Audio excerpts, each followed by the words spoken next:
Businessman Opinion.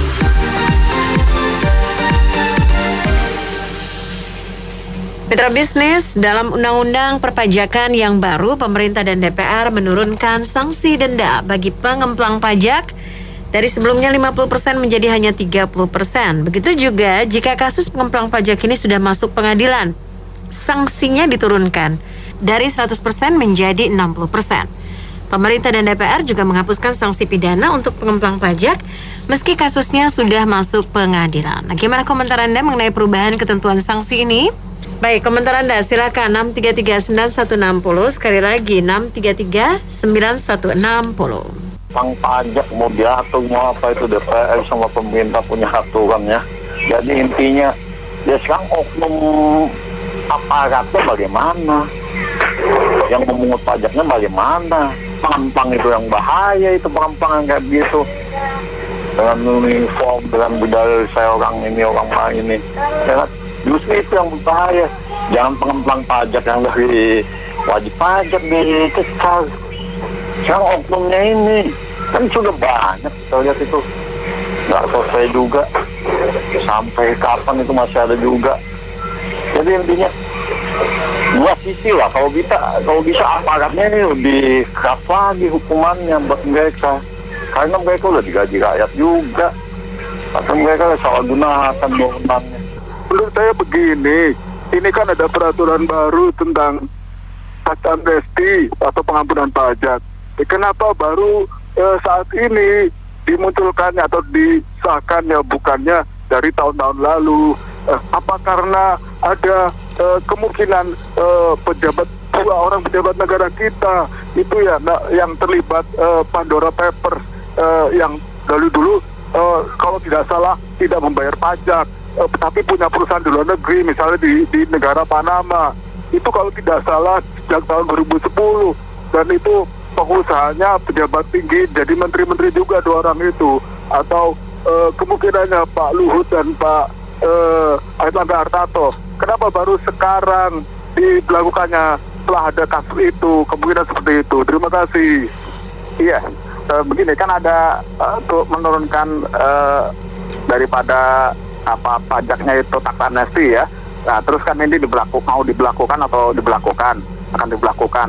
Nah, ini kan ngomong-ngomong waktu ada terbuka kasus Pandora Papers kan kemungkinan ada dua pejabat Indonesia yang juga pengusaha yang terlibat di dalamnya yang tidak membayar pajak ya, dan sudah beroperasi mendirikan perusahaan di Panama, perusahaan minyak kalau tidak salah dari tahun 2010. Ini bagaimana, akan kena undang tax amnesty ini tidak gitu? Kenapa sekarang baru dikeluarkan, tidak kemarin-kemarin?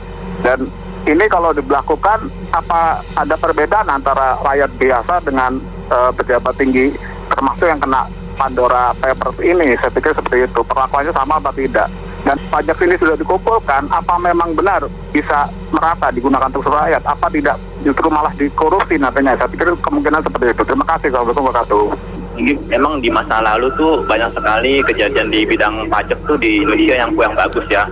Tugas pajak mereka satu apa, ya memang kasihan juga mereka. Itu biarlah dikasih pengampunan. Tapi untuk selanjutnya itu kalau bisa jangan ada tuh petugas pajak yang rencananya modal itu tuh jangan, apa yang udah bagus nih di masanya Pak Jokowi nih, sistem online ini terusin aja.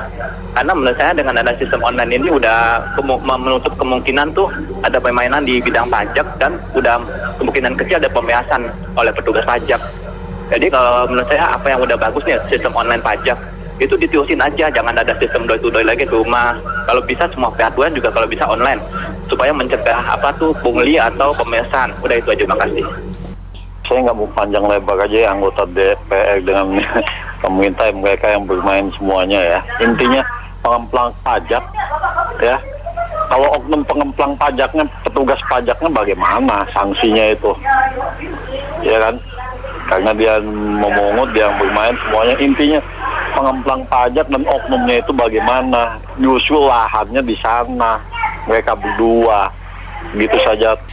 Masalah adalah orang pajak yang biasa menggabungkan semua data-datanya untuk mendapatkan suatu sensasi, sehingga misalkan masalah itu cuma 500 juta, dia bisa bilang 5 miliar.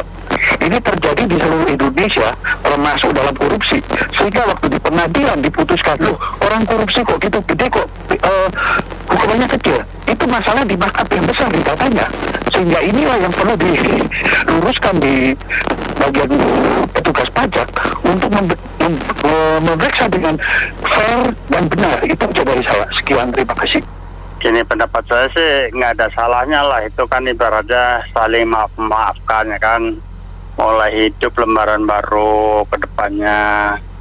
Karena itu tindakan orang pajak juga belum tentu benar. Perbuatan wajib pajak juga belum tentu salah. Kadang-kadang orang pajak itu mencari kesalahan kita, nggak diajarin dulu, nggak dikasih tahu dulu. Tahu-tahu asetnya naik, disalahkan, ya kan? Terima kasih. Saya nggak tahu ya dari hasil analisa apa, tapi mungkin ada positifnya begini. Kalau orang yang sudah kelewat pajak, kemudian harus membayar 50%, kemungkinan dia akan terus untuk tidak bayar pajak karena tambah lama tambah besar gitu ya. Tapi kalau pajaknya dikurangi, kemungkinan mereka misalnya terlambat 1 tahun, dia akan dibayar gitu ya.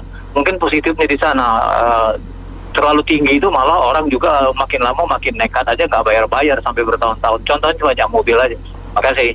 Ya, menurut saya sih kalau memang belum ketahuan, oke, nggak apa-apa, dendanya diturunin seperti tax amnesty ini atau pengungkapan sukarela ini. Tapi kalau misalnya udah ketahuan dan udah terlihat gitu ya, kalau menurut saya sih dendanya jangan diturunin ya, karena ya udah ketahuan juga dan dia harus bayar juga. Terus masalah pidana juga, kalau misalnya memang tidak bisa bayar ya gimana lagi ya, aset juga mungkin nggak ada, ya mau harus pidananya gitu loh. Kalau menurut saya sih gitu. Terima kasih. Ya, Mitra Bisnis, kita cukupkan sampai di sini. Menampung opini komentar Anda untuk Businessman Opinion.